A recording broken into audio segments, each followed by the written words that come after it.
Satyabhama Institute of Science and Technology, Chennai. Satyabhama Institute of Science and Technology, Chennai. அண்மை செய்தியை பார்க்கிறோம். மக்களவை சபாநாயகரை ஒருமனதாக தேர்வு செய்ய என்டிஏ கூட்டணி அரசு முயற்சித்து வருவதாக அண்மை செய்தியை பார்க்கிறோம்.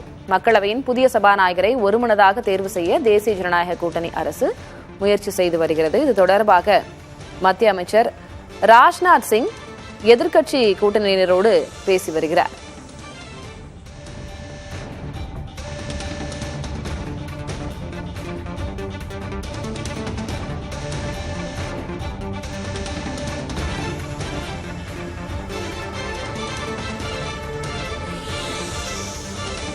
மக்களவையின் புதிய சபாநாயகரை ஒருமனதாக தேர்வு செய்ய தேசிய ஜனநாயக கூட்டணி அரசு முயன்று வருகிறது. அந்த வகையில் மத்திய அமைச்சர் ராஜ்நாத் சிங் எதிர்க்கட்சி தலைவர்களோடு இதுகுறித்து பேசவும் முயற்சித்து வருகிறார். சபாநாயகர், துணை சபாநாயகர் ஆகிய பதவிகளை ஒருமனதாக தேர்ந்தெடுக்க என்டிஏ கூட்டணி அரசு முயற்சிக்கிறது. சபாநாயகர், துணை சபாநாயகரை தேர்வு செய்வது பற்றி எதிர்க்கட்சிகளோடு அமைச்சர் ராஜ்நாத் சிங் பேசுகிறார் என்ற அண்மை செய்தியை பார்க்கிறோம்.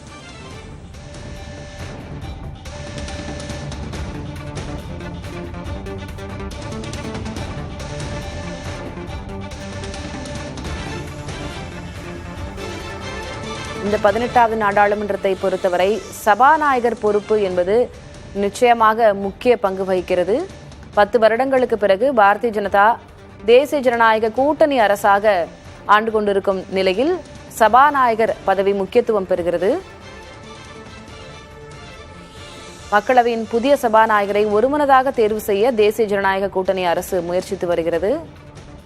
சபாநாயகர் பதவி பாரதிய ஜனதாவை சேர்ந்த ஒருவருக்கு தான் வழங்கப்பட வேண்டும் என்பதில் பாரதிய ஜனதா முடிவாக இருக்கும் நிலையில் துணை சபாநாயகர் பதவிக்கான கேள்விகளும் எழுகின்றன. எதிர்க்கட்சிகளோடு அமைச்சர்கள் ராஜ்நாத் சிங், கிரண் ரிஜிஜு ஆகியோர் தற்போது பேச்சுவார்த்தை நடத்தி வருகிறார்கள்.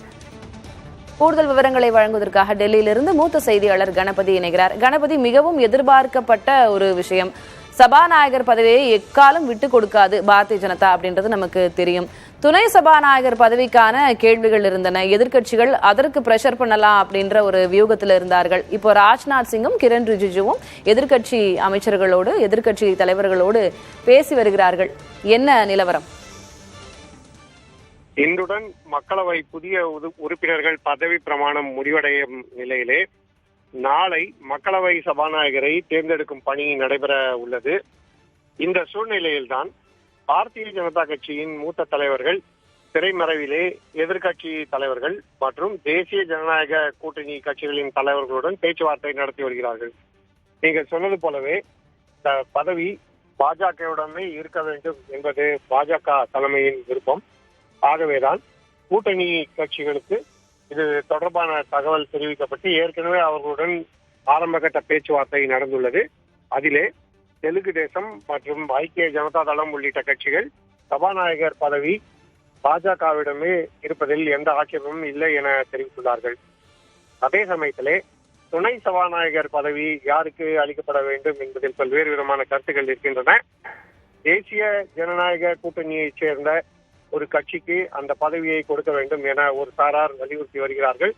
தெலுங்கு தேசம் கட்சி மற்றும் ஐக்கிய ஜனதா தளம் கட்சி ஆகியவை துணை சபாநாயகர் தங்கள் கட்சியை சேர்ந்தவராக இருக்க வேண்டும் என விரும்புகின்றன. அதே சமயத்திலே எதிர்க்கட்சிகள், இந்த முறை எதிர்க்கட்சிகளின் எண்ணிக்கை மக்களவையிலே வலுவாக இருக்கிறது. அந்த பதவியை ஜனநாயக மரபின் கருத்துக்களை முன்னிறுத்தி பாஜக எதிர்க்கட்சிகளுக்கு அளிக்க வேண்டும் என விரும்புகிறது. அப்படி எதிர்க்கட்சிகளுக்கு அந்த பதவி கொடுக்கப்படாவிட்டால் நாங்கள் சபாநாயகர் பதவிக்கு எங்களுடைய வேட்பாளரை முன்னிறுத்துவோம் எனவும் எதிர்க்கட்சிகளை சேர்ந்தவர்கள் வலியுறுத்தி வருகிறார்கள். குறிப்பாக காங்கிரஸ் கட்சியை சேர்ந்தவர்கள் அந்த பதவிக்கு எதிர்க்கட்சிகள் கூட்டாக போட்டியிட வேண்டும் என விரும்புகிறார்கள். பொதுவாக சபாநாயகர் பதவி கருத்தொற்றுமையுடன் போட்டியின்றி தேர்ந்தெடுக்கப்படுகிறது. அப்படித்தான் இதுவரை நடைபெற்றுக் கொண்டிருந்த சூழலில் தற்போது இந்த முறை அப்படி அல்லாமல் ஒருவேளை போட்டி நடைபெறலாம் என்கிற சூழல் இருக்கிறது. ஆனால் தேசிய ஜனநாயக கூட்டணிக்கு பெரும்பான்மை இருப்பதால் பாஜக சார்பாக களமிறங்கும் வேட்பாளரே அந்த பதவிக்கு வருவார் என்பது பொதுவாக அரசியல் வட்டாரங்களில் நிலவும் கருத்தாக இருக்கிறது.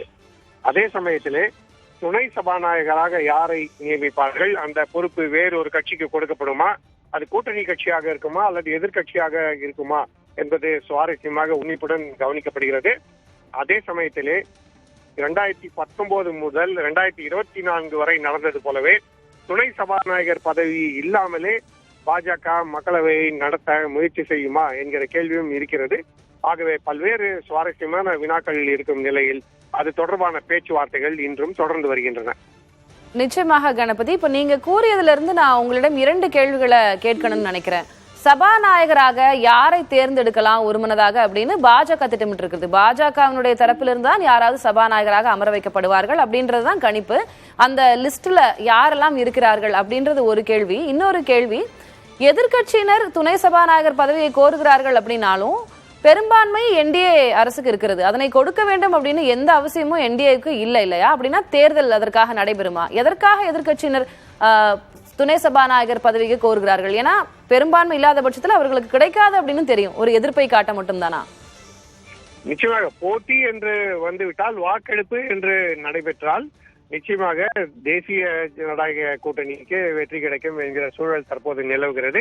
ஆகவே நீங்கள் சொன்னது போல எதிர்கட்சிகளுக்கு இந்த தேர்தலிலே வெற்றி பெறுவதற்கான வாய்ப்பு இல்லை. ஆனால் அதே சமயத்திலே ஒரு போட்டியை உருவாக்கி அதிலே எதிர்கட்சிகள் ஒற்றுமையாக செயல்படுகிறது என்பதை காட்ட வேண்டும் என்பது காங்கிரஸ் உள்ளிட்ட கட்சிகளின் திட்டமாக இருக்கிறது. ஏற்கனவே இடைக்கால சபாநாயகர் தேர்ந்தெடுக்கப்பட்ட போதே காங்கிரஸ் கட்சியை சேர்ந்த கோடிக்குன்னில் சுரேஷுக்கு அந்த பதவி அளிக்கப்பட்டிருக்க வேண்டும். அவர் 8 முறை மக்களவைக்கு தேர்ந்தெடுக்கப்பட்டிருக்கிறார்.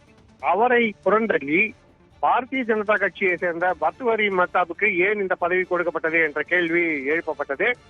பாரதிய ஜனதா கட்சி ஜனநாயக முறைப்படி எதிர்கட்சிகளுடன் ஒத்துழைப்புடன் அரவணைப்புடன் செயல்படாமல் இப்படி எல்லா விஷயங்களிலும் தங்களுடைய கருத்தையே வலியுறுத்த முயற்சி செய்கிறது என தெரிவித்து வருகின்றனர்.